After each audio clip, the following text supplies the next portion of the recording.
안녕하십니까. 복잡한 세계 정세를 한눈에 바라보는 시간, 지금 지정학의 창을 열어봅니다. 수십 년간 동아시아 전략과 군사 문제를 연구해온 사람입니다. 이 긴 세월 동안 역사는 저에게 하나의 교훈을 반복해서 가르쳐 주었습니다. 제국은 적이 강해져서 무너지는 것이 아니라 내부의 사람들이 더 이상 명령을 믿지 않을 때 붕괴한다는 것입니다. 이것은 로마 제국에서도, 오스만 제국에서도, 그리고 20세기의 소련에서도 동일하게 나타난 패턴입니다. 오늘날 중난아이는 폭탄과 포탄 때문에 흔들리는 것이 아닙니다.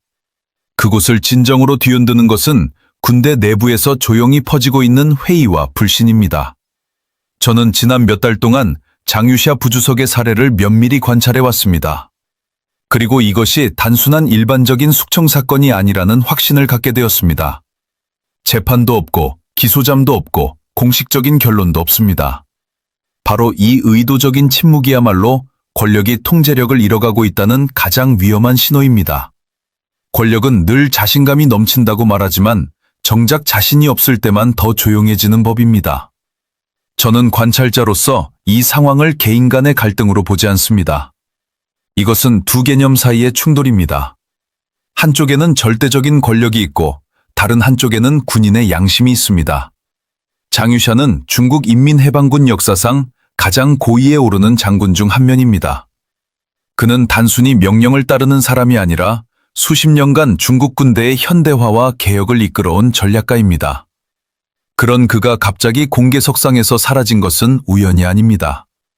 제가 특히 주목하는 것은 그의 침묵이 갖는 의미입니다. 그는 공개적으로 반대 의사를 표명하지 않았습니다. 그러나 그는 또한 특정 명령에 서명하지도 그것을 정당화하지도 않았습니다. 군대에서 명령을 기록으로 남기기를 거부하는 것은 그 자체로 가장 강력한 거부권 행사입니다. 이것은 공개적인 반란보다 훨씬 더 깊은 의미를 갖습니다. 왜냐하면 그것은 제도 내부에서의 저항이기 때문입니다. 저는 수년간 인민해방군의 구조를 분석해왔습니다. 그 과정에서 알게 된 것은 중국 군대가 단순한 명령 체계가 아니라 복잡한 파벌과 이해관계의 네트워크라는 사실입니다. 장유샤는 이 네트워크에서 핵심적인 위치에 있었습니다. 그의 침묵은 단지 한 개인의 선택이 아니라 군대 내 상당수 장교들이 공유하는 우려를 대변하는 것일 수 있습니다. 역사를 돌이켜보면 권력자가 가장 두려워하는 것은 폭력적인 반란이 아니라 조용한 불복종입니다. 총소리는 막을 수 있어도 속삭임은 막기 어렵습니다. 특히 그 속삭임이 제복 안에서 번질 때는 더더욱 그렇습니다. 1989년 천안문 사태 당시에도 비슷한 일이 있었습니다. 일부 장군들은 명령을 거부했고 일부는 침묵했으며 일부는 마지못해 따랐습니다. 그 침묵과 주저함이 오늘날까지도 중국 군대 내부에서 회자되고 있습니다. 장유샤의 사례는 그 역사적 기억을 다시 불러일으키고 있습니다. 저는 이것을 권력의 정당성 위기라고 부릅니다. 시진핑 주석은 분명히 절대적인 권력을 가지고 있습니다. 그러나 권력과 정당성은 다릅니다. 권력은 명령을 내릴 수 있게 하지만 정당성은 사람들이 그 명령을 마음속 깊이 받아들이게 만듭니다. 지금 중난하이에서 일어나고 있는 일은 권력은 여전히 강하지만 정당성이 조금씩 침식되고 있다는 증거입니다. 장유샤를 공개적으로 처형하거나 재판하지 않는 것은 약함의 표시입니다. 만약 시진핑이 진정으로 군대를 완전히 통제하고 있다면 공개 재판을 통해 본보기를 보일 것입니다. 그러나 그는 그렇게 하지 못하고 있습니다. 왜냐하면 그것이 군대 내부에서 어떤 반응을 불러일으킬지 확신할 수 없기 때문입니다. 이것이 바로 제가 말하는 통제력의 상실입니다. 저는 학자로서 예측을 하는 사람이 아닙니다. 그러나 저는 패턴을 읽는 사람입니다. 그리고 지금 중국에서 나타나고 있는 패턴은 역사상 여러 번 반복되었던 것입니다. 권력이 강압적인 침묵을 필요로 할 때 그것은 이미 정당성을 잃기 시작한 것입니다. 배는 파도 때문에 가라앉지 않습니다. 조타수를 더 이상 아무도 믿지 않을 때 가라앉는 것입니다. 문제는 파도가 아니라 방향 감각을 잃은 조타수의 확신입니다. 2024년부터 2025년까지 저는 중국이 동시에 세 가지 위기에 직면하고 있다는 것을 관찰해왔습니다. 첫째는 깊은 경제 침체입니다. 둘째는 금융시장의 신뢰 상실입니다. 셋째는 사회의 조용한 분열입니다. 이 세 가지는 서로 독립적인 것이 아니라 서로를 강화하며 악순환을 만들어내고 있습니다. 군사 역사를 연구해온 사람으로서 저는 하나의 확실한 진리를 알고 있습니다. 후방이 텅 비어 있을 때 승리한 현대전쟁은 없다는 것입니다. 나폴레옹이 러시아에서 패배한 것도, 독일이 제2차 세계대전에서 무너진 것도, 미국이 베트남에서 철수한 것도 모두 같은 이유였습니다. 전선에서의 승리는 후방의 지원 없이는 의미가 없습니다. 저는 수년간 인민해방군의 구조를 분석해왔습니다. 그래서 저는 장유샤가 왜 정치인들보다 먼저 위험을 감지했는지 이해합니다. 군인들은 현실주의자입니다. 그들은 슬로건으로 전쟁을 치를 수 없다는 것을 알고 있습니다. 국방 예산은 경제의 건강 상태에 직접적으로 의존합니다. 국방 산업은 구호만으로는 작동할 수 없습니다. 이것은 단순한 진리이지만 정치인들이 가장 자주 망각하는 진리입니다. 시진핑 주석이 대만에 대한 군사적 압박을 강화하고 일본과의 긴장을 고조시키며 이란을 통해 간접적으로 중동에 개입할 때 군대는 스스로에게 물어야 합니다. 우리는 누구를 위해 싸우는가? 그리고 이 전쟁이 끝난 후 무엇이 남을 것인가? 이것은 단순한 철학적 질문이 아닙니다. 이것은 전략적 생존의 문제입니다. 제가 특히 우려하는 것은 중국 경제의 구조적 문제입니다. 부동산 시장의 붕괴는 단순히 집값이 떨어지는 문제가 아닙니다. 그것은 중국 중산층의 자산 대부분이 흔들리고 있다는 의미입니다. 지방정부들은 심각한 부채 위기에 직면해 있습니다. 청년 실업률은 공식 통계조차 발표하기 꺼릴 정도로 높습니다. 이런 상황에서 전쟁을 시작한다는 것은 어떤 의미일까요? 경제가 숨이 찬데 전쟁으로 달리기부터 하겠다는 건 정말 대단한 자신감입니다. 물론 대개는 자신감이 아니라 무모함이지만 말입니다. 저는 한국전쟁, 베트남전쟁, 그리고 최근 중동 분쟁들을 연구하면서 하나의 패턴을 발견했습니다. 전쟁은 경제적 문제를 해결하지 못합니다. 오히려 전쟁은 경제적 문제를 악화시킵니다. 단기적으로는 민족주의 감정이 고조되어 내부 불만을 잠재울 수 있을지 모릅니다. 그러나 장기적으로는 경제적 부담이 기하급수적으로 증가합니다. 장유샤 같은 경험 많은 장군에게 있어서 현재 상황에서의 전쟁은 용기가 아니라 무모함입니다. 그는 중국 군대의 능력을 의심하는 것이 아닙니다. 그는 전쟁을 시작할 수 있는 경제적, 사회적 기반이 충분한지를 의심하는 것입니다. 이것은 군사 전략가로서의 책임감에서 나오는 우려입니다. 제가 최근 분석한 데이터에 따르면 중국의 국방 예산은 명목상으로는 증가하고 있지만 실질적인 구매력은 감소하고 있습니다. 인플레이션, 기술 개발 비용의 상승, 그리고 인건비 증가를 고려하면 실제로 군대가 사용할 수 있는 자원은 줄어들고 있습니다. 동시에 미국과 그 동맹국들은 인도-태평양 지역에서 군사력을 강화하고 있습니다. 이런 상황에서 대만 침공을 감행한다면 어떻게 될까요? 저는 군사적 성공 가능성을 논하는 것이 아닙니다. 그것은 다른 전문가들이 할 일입니다. 저는 전쟁 이후의 중국을 생각합니다. 설령 군사적으로 성공한다 해도 경제 제재, 국제적 고립, 그리고 천문학적인 전쟁 비용은 중국 경제를 완전히 마비시킬 것입니다. 장유샤는 이것을 이해했습니다. 그는 단순히 명령에 불복종한 것이 아닙니다. 그는 국가의 장기적 생존을 위해 신중함을 선택한 것입니다.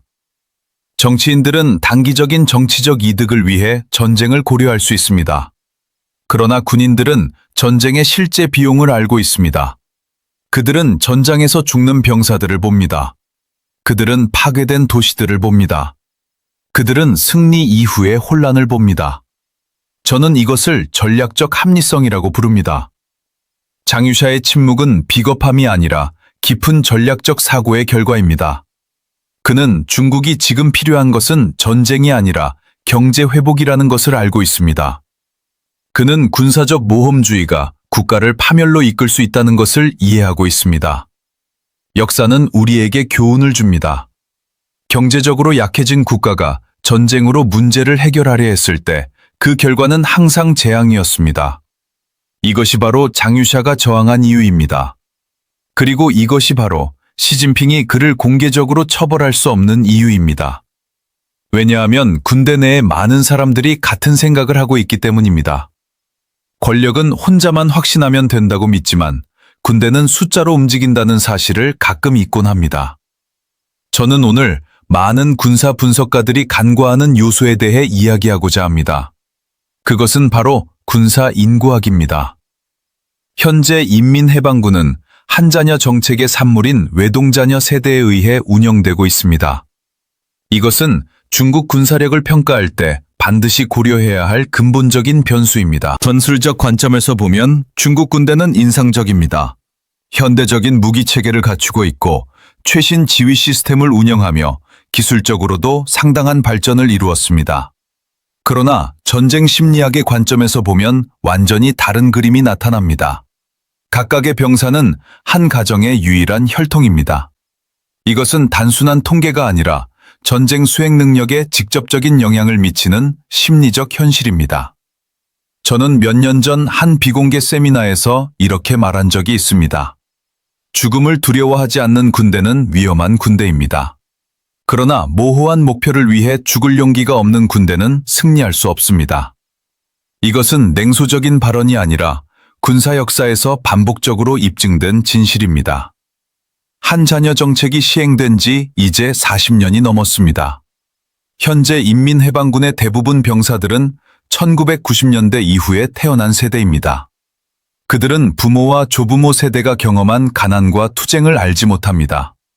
그들은 비교적 풍요로운 환경에서 자랐고 가족의 모든 희망과 기대를 한 몸에 받으며 성장했습니다. 저는 이것이 좋은 것인지 나쁜 것인지 판단하려는 것이 아닙니다. 저는 단지 이것이 군사적으로 어떤 의미를 갖는지 분석하고 있을 뿐입니다.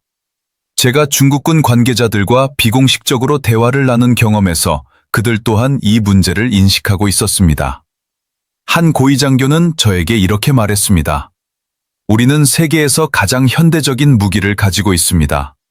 하지만 우리는 각 병사의 부모님이 우리를 어떻게 바라보고 있는지도 알고 있습니다. 이 말에는 깊은 우려가 담겨 있었습니다. 장유샤는 이것을 명확하게 이해했습니다. 그는 병사들의 충성심을 의심하지 않았습니다. 중국 군인들은 여전히 높은 수준의 애국심과 헌신을 가지고 있습니다. 그러나 장유샤가 의심한 것은 그들이 희생해야 하는 동기였습니다. 대만 통일이라는 목표가 과연 한 가정의 유일한 아들을 잃을 만큼 명확하고 정당한 것인가? 이것은 정치적 구호로는 답할 수 없는 질문입니다. 저는 한국전쟁 당시의 중국 인민지원군과 현재 인민해방군을 비교 연구한 적이 있습니다. 1950년대의 중국 병사들은 대부분 농촌 출신이었고 형제자매가 많았으며 가난에서 벗어나기 위해 싸웠습니다. 그들에게 전쟁은 생존의 문제였고 새로운 중국을 건설한다는 명확한 목표가 있었습니다. 그러나 오늘날의 상황은 완전히 다릅니다. 현재 중국의 젊은이들은 스마트폰으로 자랐고 인터넷을 통해 외부 세계를 알고 있으며 개인주의적 가치관을 가지고 있습니다. 그들의 부모들은 자녀를 군대에 보낼 때 이것이 명예로운 일이라고 생각하지만 동시에 엄청난 불안을 느낍니다. 만약 전쟁이 발발한다면 이 불안은 사회 전체로 확산될 것입니다. 제가 특히 주목하는 것은 도시와 농촌 간의 격차입니다. 중국 군대는 여전히 농촌 출신 병사들이 많습니다. 그러나 도시 출신 병사들의 비율도 꾸준히 증가하고 있습니다. 도시 가정의 부모들은 더 높은 교육 수준과 더 많은 정보 접근성을 가지고 있습니다. 그들은 전쟁의 비용과 위험을 더 잘 이해하고 있으며 정부의 결정에 대해 더 비판적입니다. 장유샤가 직면한 딜레마는 바로 이것이었습니다. 그는 군사작전을 계획할 수 있습니다. 그는 전술과 전략을 개발할 수 있습니다. 그러나 그런 부모들에게 자녀의 죽음을 정당화할 수 없었습니다. 특히 그 목표가 모호하고 경제적 기반이 약하며 국제적 지지도 없는 상황에서는 더욱 그러했습니다. 저는 이것을 인구학적 제약이라고 부릅니다. 이것은 지도에 나타나지 않는 약점입니다. 위성사진으로는 볼 수 없고 군사 플레이북에서도 드러나지 않습니다. 그러나 실제 전쟁이 시작되면 이것이 가장 중요한 요소가 될 수 있습니다. 한 자녀 세대의 군대는 평시에는 강력해 보이지만 전쟁의 시험대에 오르면 예상치 못한 취약성을 드러낼 수 있습니다. 장유샤는 이 모든 것을 계산해 넣었습니다. 그는 단순히 군사적 승리 가능성만을 고려하지 않았습니다. 그는 승리 이후의 사회적 비용, 희생된 가정들의 슬픔, 그리고 그것이 중국 사회에 미칠 장기적 영향을 생각했습니다. 이것이 바로 정치적 명령과 군사적 양심 사이의 충돌입니다. 전쟁은 무기로만 치르는 것이 아닙니다. 전쟁은 국민의 의지로 치르는 것입니다.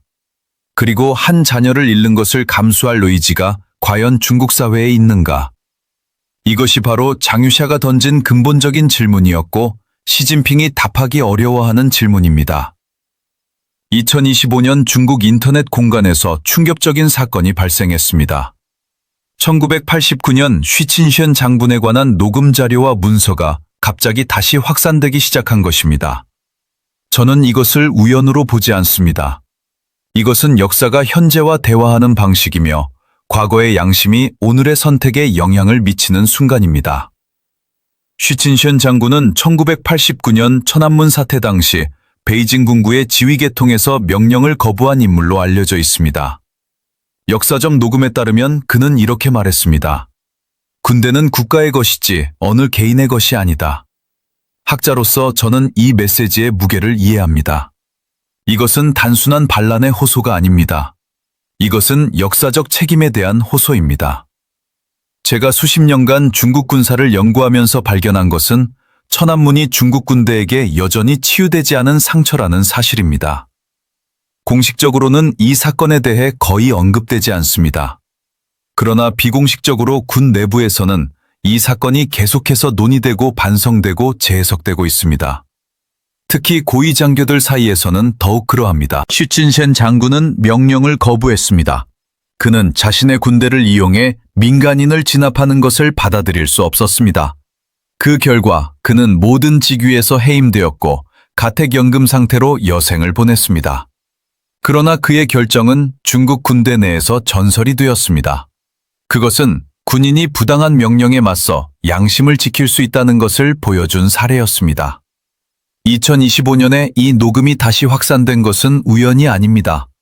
저는 이것이 군 내부의 누군가가 의도적으로 유출한 것이라고 판단합니다. 그리고 그 타이밍은 장유샤의 실종과 정확히 일치합니다. 이것은 메시지입니다. 과거의 양심이 현재의 선택을 정당화하고 있는 것입니다. 장유샤의 침묵은 그를 쉬친셴과 같은 도덕적 축선상에 놓습니다. 두 사람 모두 공개적으로 발언하지 않았습니다. 두 사람 모두 문서에 서명하지 않았습니다. 두 사람 모두 구두 명령을 정당화하지 않았습니다. 군대에서 명령의 기록을 거부하는 것은 그 자체로 가장 강력한 거부권 행사입니다.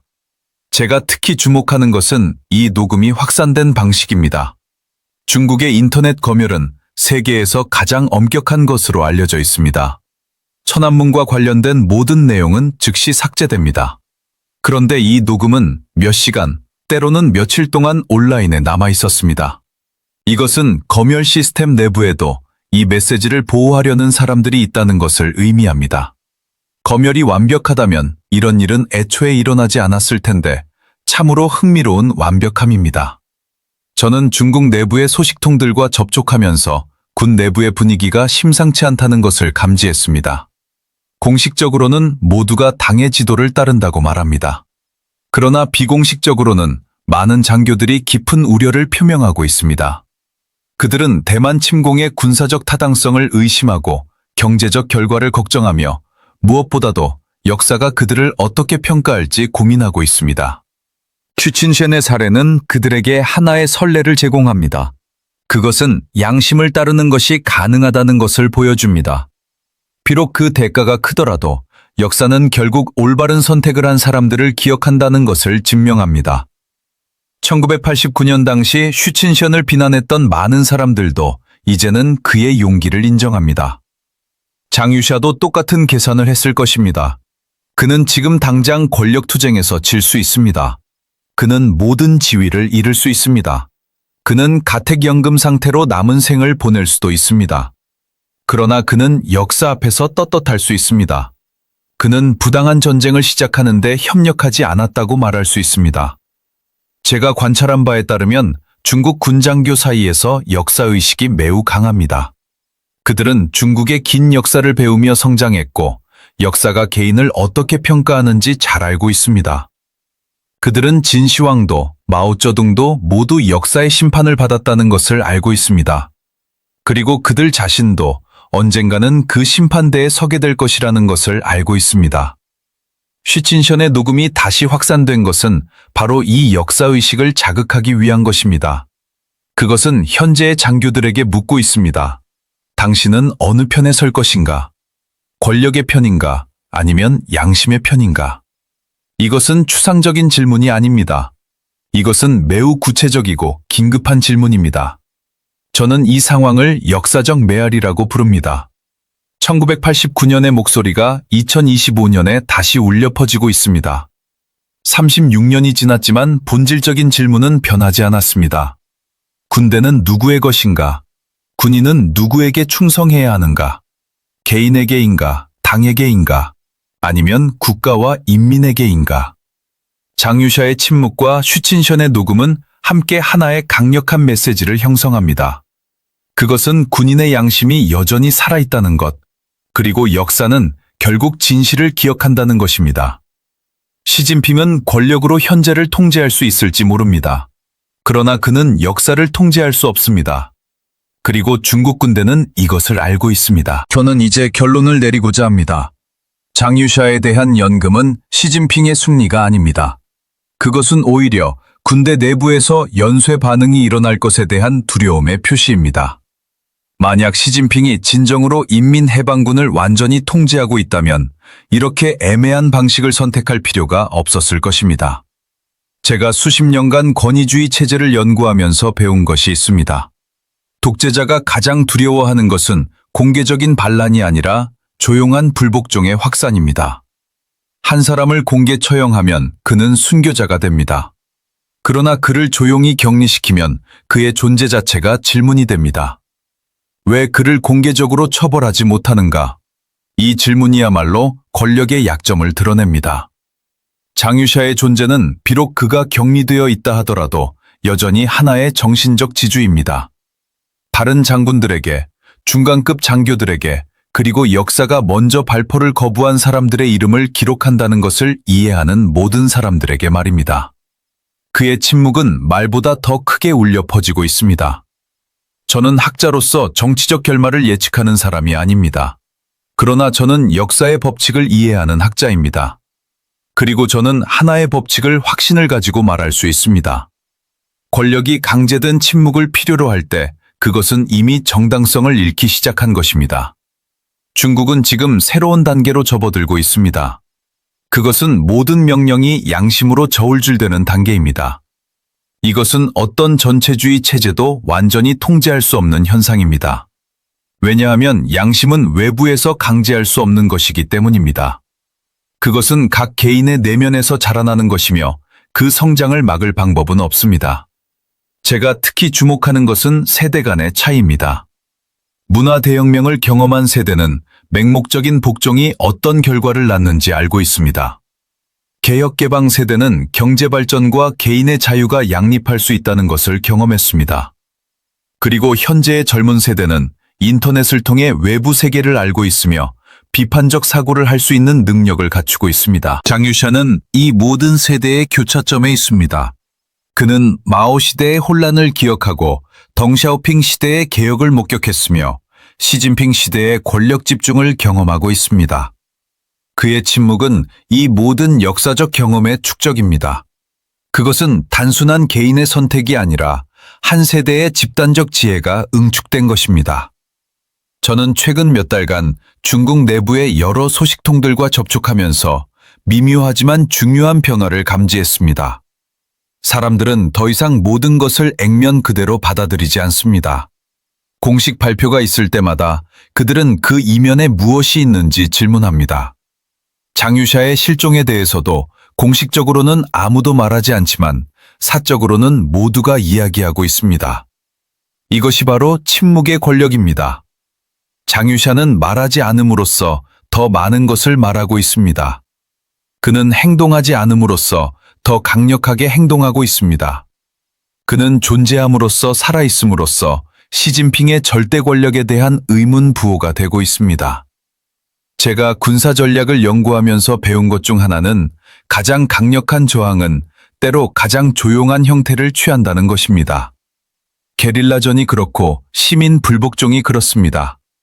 그리고 지금 중국 군대 내부에서 일어나고 있는 것도 일종의 조용한 저항입니다. 그것은 총을 들지 않고 구호를 외치지 않으며 거리로 나서지 않습니다. 그러나 그것은 명령을 의심하고 정당성을 질문하며 역사적 책임을 고려합니다. 시진핑은 이것을 알고 있습니다. 그래서 그는 장유샤를 공개적으로 처벌할 수 없는 것입니다. 공개 재판은 공개 토론을 초래할 것입니다. 그리고 공개 토론은 그가 가장 피하고 싶은 질문들을 표면화시킬 것입니다.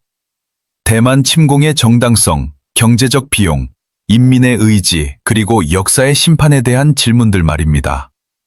저는 이 상황을 권력의 역설이라고 부릅니다.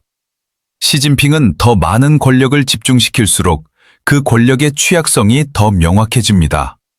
그는 모든 것을 통제하려 하지만 바로 그 시도가 통제할 수 없는 것들을 드러냅니다. 인간의 양심, 역사의 기억, 그리고 진실에 대한 갈망을 통제할 수는 없습니다. 장유샤의 침묵은 앞으로 몇 년, 어쩌면 몇십 년 동안 중국 군대에 울려 퍼질 것입니다. 젊은 장교들은 그의 선택을 연구할 것이고 역사가들은 그의 동기를 분석할 것이며 미래 세대는 그를 평가할 것입니다. 그리고 그 모든 과정에서 하나의 질문이 계속 제기될 것입니다. 군인의 진정한 충성은 누구에게 향해야 하는가? 저는 학자로서 그리고 한 인간으로서 장유샤의 용기에 경의를 표합니다. 그것은 총을 들고 싸우는 용기가 아니라 부당한 전쟁을 거부하는 용기입니다. 그것은 권력에 순응하는 것이 아니라 역사 앞에서 떳떳하고자 하는 선택입니다. 그것은 개인의 안위보다 국가의 장래를 우선시하는 책임감입니다. 중국은 지금 기로에 있습니다. 한쪽 길은 권력의 명령을 맹목적으로 따르는 것이고 다른 한쪽 길은 양심과 이성의 목소리에 귀 기울이는 것입니다. 장유샤는 후자를 선택했습니다. 그리고 그의 침묵은 역설적이게도 그 선택을 가장 웅변적으로 증언하고 있습니다. 역사는 결국 말할 것입니다. 그리고 역사가 말할 때 침묵했던 자들이 가장 크게 들릴 것입니다. 지금까지 지정학의 창이었습니다. 세계는 계속 움직이고 우리는 그 흐름을 읽어야 합니다. 시청해 주셔서 감사합니다.